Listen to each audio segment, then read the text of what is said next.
Have you ever had a conversation with someone and somewhere in the middle of the conversation you forgot that you were listening? And you just went somewhere else and started thinking about something else, but you were completely unaware of it. It wasn't conscious ignorance or ignoring of them. It was you just drifted away, and then they caught you.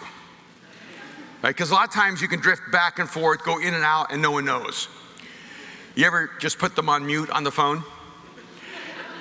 And they're talking, and now you're talking to someone else, you're doing something else, you're going to the bathroom, you're just living life while they're talking because you realize they don't even know you're on the other end.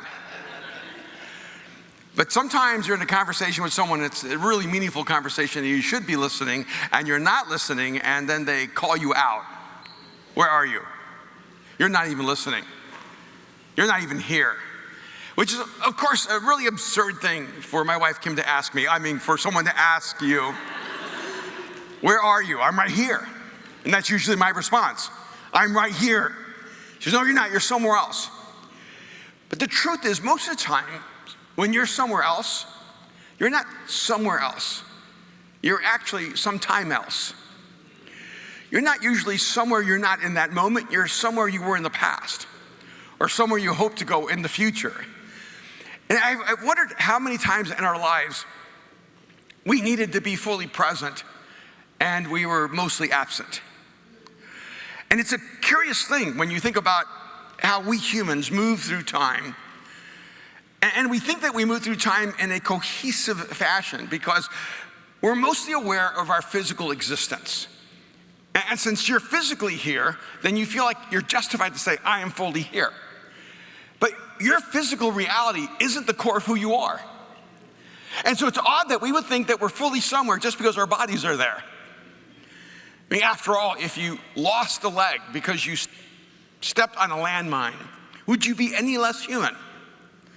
No, you'd be fully human without a leg. So we know that our physical nature isn't the core of who we are. And yet we act as if we're fully present when we're physically present. But closer to our core is who we are psychologically, who we are emotionally, who we are relationally, who we are spiritually. At the core of our being, that's really the question when someone asks us, where are you? They're asking us that part of you that cannot be seen, that part of you that is in the invisible sphere of you, that part of you isn't here. You've left your body. And I wonder how many of us are traveling through this thing called history, traveling through time, but we're not fully present. And aside from just not wanting to get caught, if we could understand the power of being fully present, if we could understand that whenever we're in a moment and we're not cohesively in that moment, we're not at our full force. We're not at our full capacity. We're not at our full potential. And speaking of that, can you believe what happened to the Dodgers? The greatest regular season to be eliminated in the first round by a team that won, over 20 games fewer than them. There is no rational person who knows anything about baseball, and you don't even need to know anything about baseball to know this should not happen. What you know is that the Padres, who had less potential, were more present in this moment than the Dodgers, who had more potential. Somehow, the full capacity of that Dodger team did not show up. Isn't it great to be a professional athlete? Where everyone else who cannot play, who cannot compete, who cannot do, can analyze what you did wrong. And I imagine none of you are ever going to play for the Dodgers or the Padres. Although you have a better chance with the Padres. But what I do know is this. You do not have a concrete measurable to prove whether you are fully present or not. The same way that professional teams do when they win and lose publicly, when they succeed and fail publicly. But I assure you, there are measures in your life that you will look back on that will be the proof of whether you were fully present or not. I've always been drawn to this particular narrative in the book of Isaiah 43. It's one of the passages of scriptures that continually informs me. But as I was looking at this afresh, I was really struck how what God is actually telling them is, I need you to stand in this moment fully present. I need you in this moment to access the power of being fully present and to not be bifurcated between the past, the present, and the future. Which is, of course, a part of our problem, is that even though our bodies can only be in the present, the essence of who we are can actually be living in the past or living in the future. So what's left for this moment that needs all of you?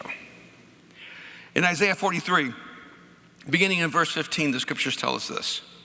God is speaking, and he lets us know by opening up by saying, I am the Lord, the holy God, Israel's creator and king. I am the one who cut a path through the mighty oceans. I sent an army to chase you with chariots and horses. Now they lie dead, unable to move. They are like an oil lamp with the flame snuffed out. Forget what happened long ago. Do not think about the past. I'm creating something new. There it is. Do you see it? I put roads in deserts, streams in thirsty lands. Every wild animal honors me, even jackals and owls. I provide water in deserts, streams in thirsty lands for my chosen people. I made them my own nation so they would praise me. And the core of this narrative is in verses 18 and 19, where he says, forget the former things. Do not dwell in the past. See, I am doing a new thing. Now it springs up. Do you not perceive it? It's always interesting to me when God says something about himself that the people he's talking to should already know. And in a very odd way, God is giving a small part of his resume. There's no time for God to give all of his resume. But he's giving them a small part of his resume that matters for this moment in their life. But he begins by reminding them who he is in relationship to them. And then he moves to what he's done out of that relationship with them. But in all that, it's a little confusing because God is talking about a different time in history. He's talking about the time when Israel was in captivity and bondage to the Egyptians, and now it's a different time. That time has passed. And what's happening now is that Israel finds itself in captivity and bondage to the Babylonians. And they've been crying out to God for help. They've been crying out to God for freedom and deliverance. And in fact, they're at that breaking point where they are pretty much convinced God isn't going to show up. And I don't know if you've ever been there where you began with a hope that God would show up, and then you began to desperately ask God to show up, and then you finally just came to a break point because nothing happened. You just became a realist and you said, God's not going to show up. And that's actually where they're at.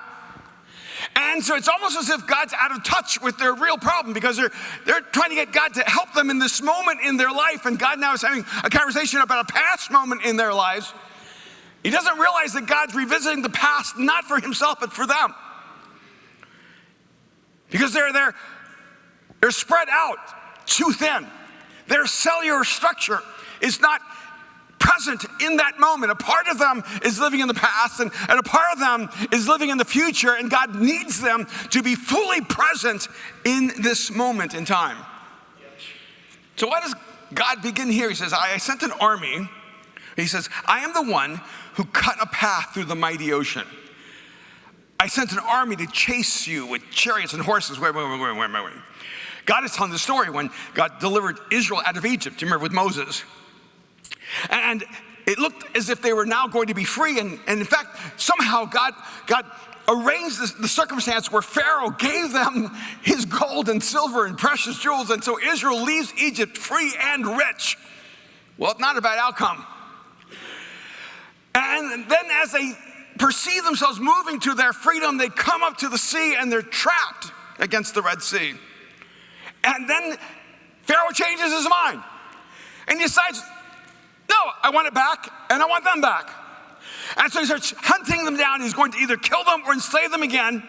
And here God says, I sent an army to chase you. God is saying, no, you think I'm only a part of the story that set you free. I'm a part of the story that puts you in crisis. Because there's a bigger story to be told here. This is not the story of a people who run for their lives. This is a story of a people who are at an intersection of the impossible, and God showed up for them. He says, I'm the one who cut a path through the mighty oceans. I sent an army to chase you with chariots and horses. And then he becomes incredibly descriptive. Now they lay dead, unable to move. Have you ever seen redundancy that doesn't need to be there? Because most people lay dead and they're unable to move. You would go, yeah, I know he's dead, but can he move? Right? You just go, okay, that's assumed. They are like an oil lamp with the flame snuffed out. Why does God keep describing over and over again to them what happened in the past? He's telling them, put your past in the past. See, if you're going to be fully present, you have to put your past in the past. And sometimes the past you have to put in your past is the painful past. Sometimes the past you have to put in the past where you were wounded, betrayed, hurt, disappointed.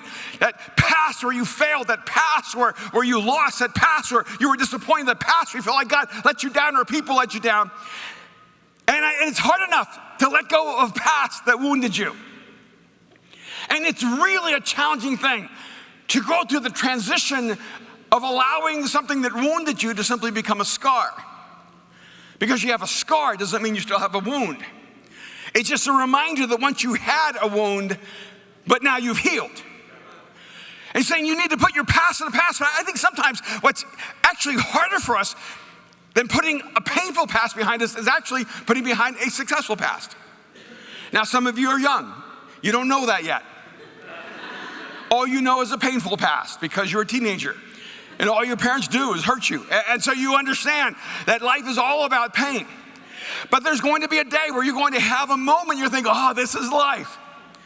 It's going to be the moment you actually get the girlfriend you wanted, or the boyfriend you wanted, or the job you wanted, or the career you wanted, and then you lose it. I don't know if there's any past that's harder to give up than the past that actually was the ideal future.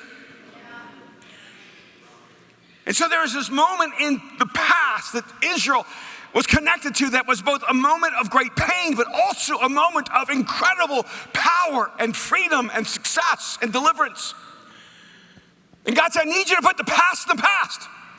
And you stop living there. It's to me so interesting that in the last couple of months, I've gotten 2 emails that have actually really affected me. One was last night.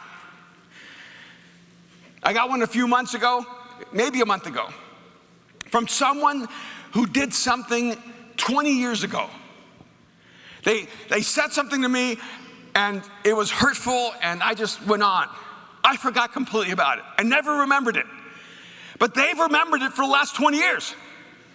He sends me a long email apologizing, explaining to me why he said what he said. And the third reason was, and I wanted to hurt you. You know, one of the worst things in life is to try to impugn motivation on people. Don't try to assume you know the motives of people unless they tell you. And so I actually had never imposed that narrative, oh, he was just trying to hurt me. I actually imposed the narrative, oh, he must be really hurt. And this is just a reflection of his pain, a reflection of where he's at, a reflection of what he's going through. And I'm just an incidental object of his pain. So I think by the next day, I forgot it completely, and I never thought of it again. And for 20 years, it has haunted him. And so he sent me a long, elaborate explanation, first of what happened, and then I remembered it. I've had no offense, and then I'm reading it, and I'm going, yeah, that's right. You did say that, you know? I knew you were trying to, you ever do that? And so it's like, I knew you were trying to hurt me. And so I'm reading this and go, oh, I remember. And then he went on to explain it. What? You were actually trying to hurt me, and that kind of hurt me. And then he went through and apologized and explained where he was in his life. And it was such a beautiful email, really. And when I responded to him, really my response was, my only regret is that you waited 20 years to be free of this. Because you need to put your past in your past, or it's going to destroy everything in your present and destroy everything in your future. Because the worst thing in life is when your past becomes your future because you keep living in the past. But yesterday I got another email, and honestly when I saw it I thought, what did I do wrong? Because I live in that space. I know there's just someone that I've done something, I've offended them, I've hurt them, I forgot them, and so when I saw it, I thought, oh. And then there were two people with me, and they saw it, and they went, oh, why is he emailing you? And then I read it, and it was beautiful. I mean, it was beautiful. It was, today is the anniversary of something you helped me start 10 years ago. And I just want to say thank you. And then he went on and said, thank you some more and some more. And it could have gone longer. It was okay. And I had time to read that email. And I thought, oh, here's the contrast. See, you're not supposed to live in your past. You're supposed to live from your past. You're not supposed to be trapped in your past. You're supposed to build on the past. And there's nothing you're not supposed to remember. Because that's the confusing thing about God. He brings this particular moment about the parting of the Red Sea when God set Israel free from Egypt, because this was the iconic moment in Israel's history. This was a defining moment about who they are as a people. And whether you realize it or not, you have moments in your life that are defining moments that define who you are as a person. And those moments didn't choose you, you chose them. And you think they chose you if they happened to you, but you actually chose them. Because you allowed them to mark you, to define you. And that moment when God delivered Israel out of Egypt became a defining moment. And over and over again in the Bible, God says this: remember, remember, remember, remember. And pretty much every time God says remember, it was that moment. And then God goes, forget it. He goes, which one? Yes. Remember, forget it. That's what you need to do. You need to remember, forget it. That's right. Because the problem is when you're remembering the past, you're forgetting the future. You need to remember it to build on it, to build from it, to find strength from it. But you need to forget it when it traps you, when it holds you, when it captures you. Put your past in the past. And some of you, the essential step for you to be fully present in this moment in your life, to bring all of you to this moment, is to put your past in the past. And it can be both negative and positive. You can hear it. Some people, when you're around them, all they want to do is talk about their pain. And they're going to find other people who love talking about pain. Find out what people want to talk to you about, and you'll know what you talk about. There are other people who just want to talk about their past successes. You ever around them? If you have all day, they have all day to tell you about how awesome they were. They just have a hard time telling you what awesome thing they're doing right now. Put your past in the past, and then you need to fight the fight you're in. Oh, this is why God, by the way, reminds them that dead people don't rise unless he decides. They lie down dead, unable to move. They're like an oil lamp with the flame snuffed out. Forget what happened long ago. Do not think about the past. Remember, forget. God's saying, look, the last battle was against Egypt, but your new battle is against Babylon. And I'm going to do this in a reverse order. See, I parted the waters to set you free from Egypt, but here I'm actually going to bring water out of the desert to refresh you and take you on a long journey. But what you need to do is recognize that you're not fighting the battle that you once were fighting. Because you can't win a battle against shadows. You know the problem with like regret and bitterness is regret and bitterness are two ways of knowing you're fighting battles against ancient enemies. And what's crazy is you may actually be fighting against someone who's no longer in the ring. And you're swinging away and swinging away and swinging away. I remember years ago when I interviewed George Foreman. He's huge, by the way. And I'll start with the end. After the interview, we walked off the platform together, down some stairs. And evidently he has really bad knees because his knees have to carry him. And I'm guessing the man may be 400 pounds. I'm not sure. And as we were going off the platform, I was next to him, and he decided that he needed something to support him because he lost his balance as he was stepping downward, and he put that giant hand on my shoulder. I looked like a Tonka toy, and he pressed on me so he would not fall, and I felt myself compressing like an accordion. And I thought, he's going to kill me in this moment, crush me like a can. But I survived. But I remember just a few minutes earlier, he was telling me about when he fought Muhammad Ali. And he said, I was just pounding and pounding and pounding Ali, just pounding him and pounding him. And he just wouldn't go down. And I think it might have been the 10th round. He said, Ali leaned over to me and whispered, George, is that all you got?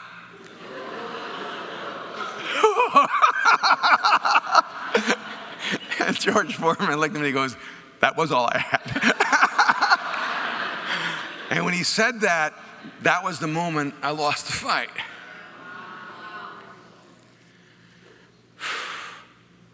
And what's to me so amazing about George Foreman is he went on to become an incredible entrepreneur. He could have spent his whole life just reliving that one fight that he lost. He could have been forever defined by losing to Ali because he gave him all he had, and when Ali whispered, is that all you got? It was all he had. And what I really admired about him was when he got out of the ring, he just decided to take on new challenges. It teaches us all how to make burgers. Who would have guessed that he could have found a new arena to excel? One of our friends here, Gabriel Rosado, who's been a boxer for years, and I've seen him fight live, and that man can take a punch. And it would make me anxious because here I am ringside with him, and I'm his friend, and I'm just watching him just beat a guy up while he's getting beat up.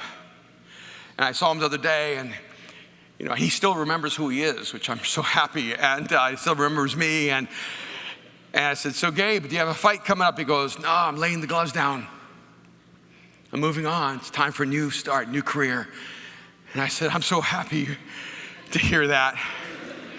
There are other things after boxing, and you still can think. You still have your brain. You still can make new choices. And I could tell it was hard. It's hard to give up what you know. It's hard to give up the fight you think you can win. It's so afraid. It's so terrifying to take on a new fight because you don't know if you can actually compete in that new ring. See, and in this moment, Israel, they knew they could win the fight against Egypt because God set them free, but they didn't know if they could win the fight against Babylon because God hasn't shown up for them. God is saying, you need to fight the fight you're in. What's the fight you're in right now? Is this something that happened in the past? I remember when I was in college, I was dating this girl who was an equestrian. She was one of those national equestrian champion type people. And she taught me all about horses and taught me how to ride open jumpers and how to do fox hunting and all these things. And so a lot of us on the weekends from Chapel Hill would go out to this ranch and we would ride horses, and we just learned everything from her. And one day we went to her house to visit, and when we went to her house, there were paintings everywhere. But the paintings were all the same. All the paintings were from World War II, from the South Pacific. And they were all dark grays, except wherever there was an explosion.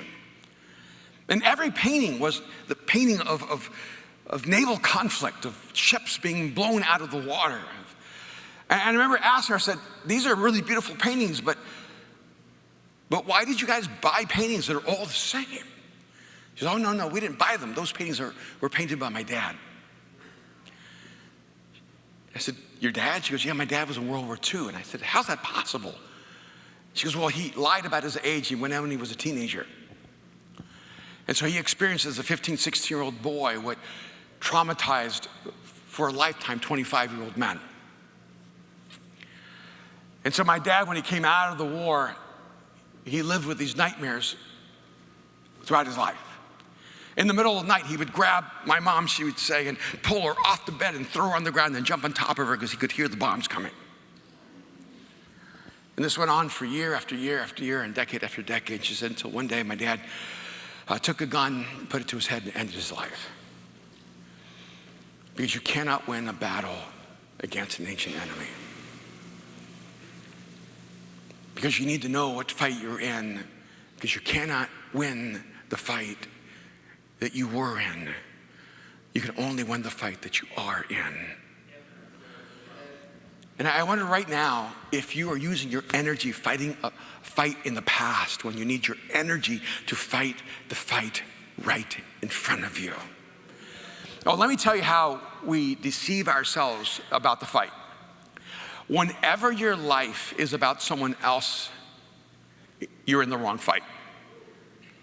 See, whenever you go, yeah, but they hurt me, you're in the wrong fight. Yeah, but they did this to me. Well, you're in the wrong fight. When I hear people go, yeah, but the church, I'm going, you're in the wrong fight. Because, by the way, church is just code word for people. Like, I don't trust the church. What you're saying is that you don't trust people. Because the problem isn't a church problem, it's a human problem. We just happen to be together right now. You go, yeah, but I don't trust. And I go, it's the wrong fight. See, the fight isn't to make the world trustworthy. The fight is to make yourself trustworthy. See, the fight isn't to make everyone else kind. The fight is to make yourself kind. See, the fight is not to make sure everyone else is honest. It's about you being honest. The fight is your fight. And everyone else is a part of your life story, but they're not your fight. And what we do a lot of times is we focus on what other people are not. We focus on what other people have done. We focus on how other people have let us down, betrayed us, lied to us, hurt us. And what it does is it allows us to abdicate the fight we're supposed to fight. It was the fight for us to be the person God created us to be. You need to be in the fight you're in. And the only life you have absolute control over is you. Oh, it's just so easy to go, I just don't like people. What that really means is you hate yourself. Because you find in people who you are. And the real fight is the fight within. And then he says, put away the former things, do not dwell in the past. See, behold, open your eyes. I am doing a new thing. I love everywhere in the Bible where God says he's doing a new thing. I'm gonna be honest. Because no matter how good the old thing was, I always need a new thing. How about you? See, I am doing a new thing. Now it springs up, but will you even perceive it? How is that possible? God is saying, I'm doing something brand new, but I'm not even sure if you're gonna see it. And God is saying, you need to see what you cannot see. So you need to put your past in the past and fight the fight you're in, but you need to see what you do not see. Because the reason we become so convinced God isn't present is because we're looking everywhere where God isn't moving. But God is moving.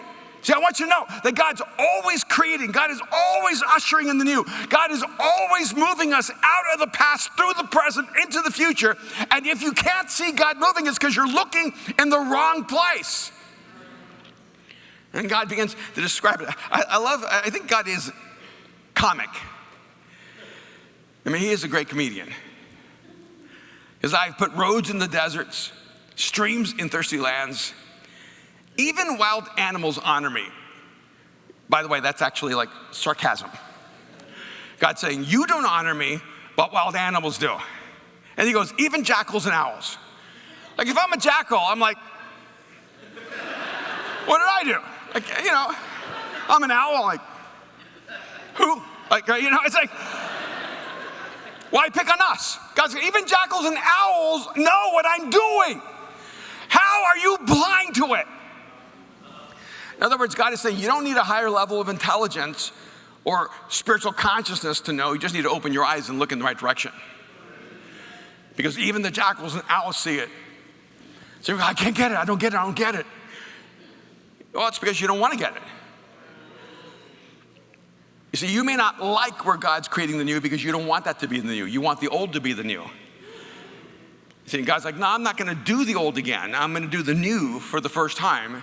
Do you want to wait for the old to come back, or do you want to step into the new? It is to me extraordinary how much faith is about the past instead of the future.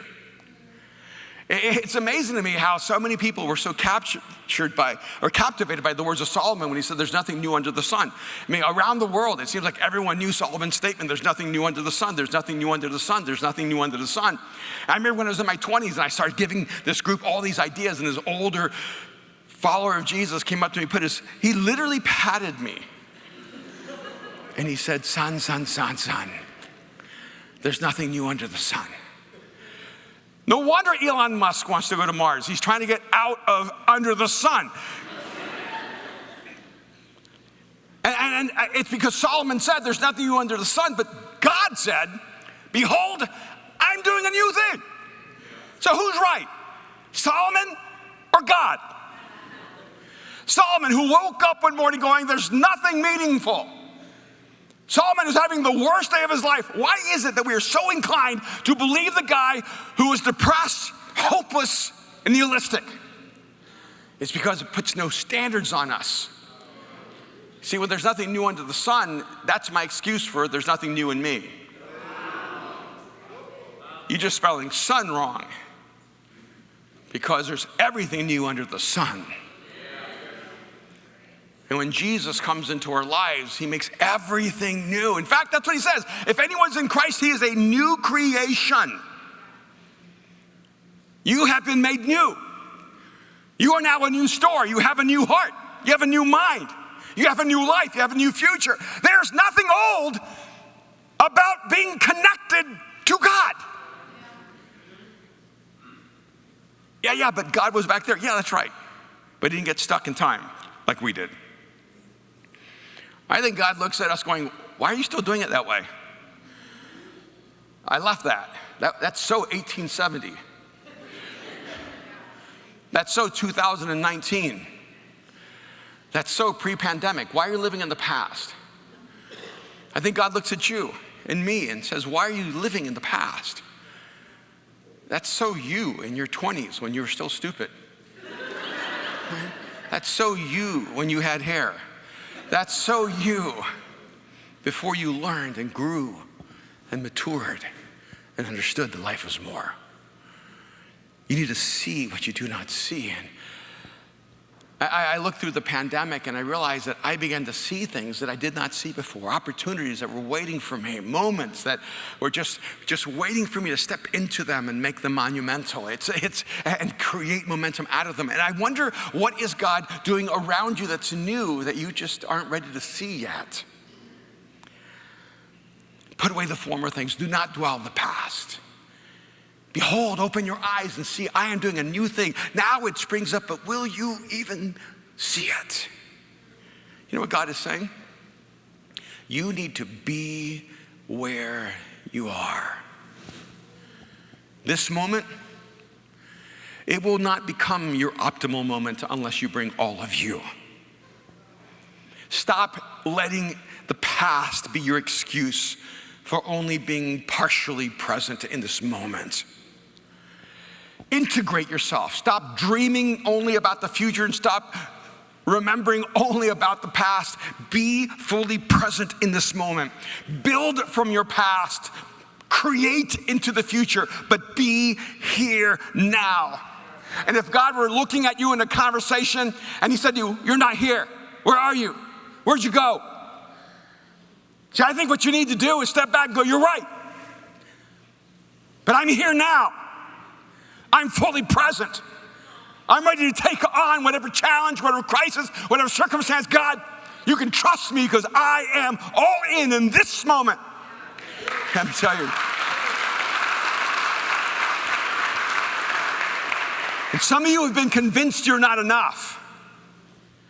You've been convinced that you don't have enough talent, enough intelligence, enough experience, enough skill, enough whatever. But maybe the problem isn't that you don't have enough. Maybe the problem is that you have not been fully present with everything you have. So stop worrying about how much you have. Start focusing on bringing everything you are, everything you have to this moment. And I'm telling you, if you will embrace the power of being fully present, it's almost as if God rewrites your past. Because when you live fully present, you begin to see your past as a training ground that made you who you are.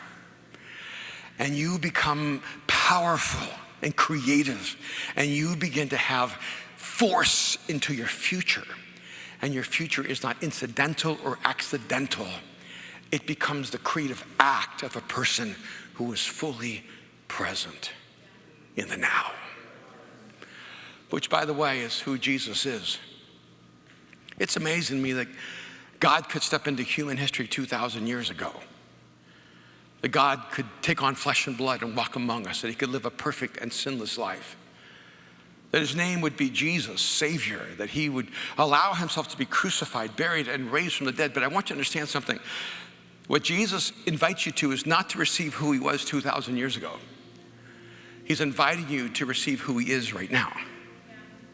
Because he's here in this moment, fully present, ready to change your life, ready to fill you with strength, with hope, with faith, ready to pour into you love and courage and life. And the same Jesus who gave himself fully 2,000 years ago so that through his death we could live is here in this moment, ready to meet you where you are and take you where you cannot go without him. Would you just bow your heads with me just for a moment? Just close your eyes just for a moment. This is your moment. No moment in your past and no moment in your future will matter more in this moment than now. This is the moment you have stewardship of. This is the moment that you can choose. And if you're here and you've never trusted Jesus with your life, if you've never crossed the line of faith and put your life completely in his hands, if you've never made Jesus your Lord, if you've never asked him to forgive you of your sin and to set you free, to give you new life and a new future, I want to invite you to do that right now. I'm going to invite you to just pray a simple prayer. Just one sentence. Jesus, I give you my life right now. Just tell him. Wherever you are, Jesus, I give you my life. Jesus, I give you my life. In this moment, embrace the power of being fully present. Tell him, I give you all of me, Jesus, every part of me. My hopes, my fears, my dreams, my doubts. Jesus, I give you all of me. I give you my past and my future, my relationships, my career. Give them all of you right now. Jesus, I give you my life. If this is your prayer today, if in this moment, being fully present, you would say, today I give my life to Jesus. Today I've whispered this prayer, Jesus, I give you my life. I want to pray for you. If that's you right now, in this moment, I want you to raise your hand right now. Just raise your hand if that's you. Embrace this moment. This is your moment. Jesus, I give you my life. Right now, just hold your hand up. Let me see you. Beautiful. Beautiful. I see you in the balcony. Beautiful. Father, I thank you for those who in this moment have opened up their lives to you. I pray, God, they would sense that you are fully present in this moment. You are here for them. I pray that you would wrap them up in your love and let them know they belong to you. That you'll never leave them, that you'll never abandon them, that you'll always carry them into the new. For you make all things new. And I pray, Father, that each person here would stop allowing themselves to be dispersed across time. I pray that they would stop leaving a part of themselves in the past and stop sending a part of themselves simply to live an ethereal future. I pray that they would be fully present in this moment, that they might build on the past and create the future through the power of being fully present in this moment. We pray in Jesus' name. Amen. Can we just thank God as He is speaking and moving into all of our lives and hearts? All right, I want to challenge you this week. I know when you get up, like some people are morning people like Kim. She gets up like at 4 in the morning to milk the cows, do whatever farm girls do. And then I wake up hours later that she makes me feel as if I'm a sluggard because, the sun has already risen. I'm a little slower when I wake up. I see all my friends go, I got this technique. I just jump right out of bed. And I go, good for you, good for you. So happy for your Instagram following. It's so beautiful. I just count from 5, 4, 3, 2, up. I'm like, yeah. I can do it in multiple languages and still stay in bed. But this is the one practice I want you to take on this week, okay? When you lay in bed, when you wake up in the morning, take a moment before you let life come at you. Take a moment and pause, take a few deep breaths, welcome God into your day, then say, I'm going to be fully present today, okay? So this week, just take on this posture and go, I'm going to be fully present today. Would you say that with me? I'm going to be fully present today. And if you'll be fully present, you're going to begin to discover you have power that you did not know. It's going to change not just your day, it's going to change your life. Love you guys. God bless.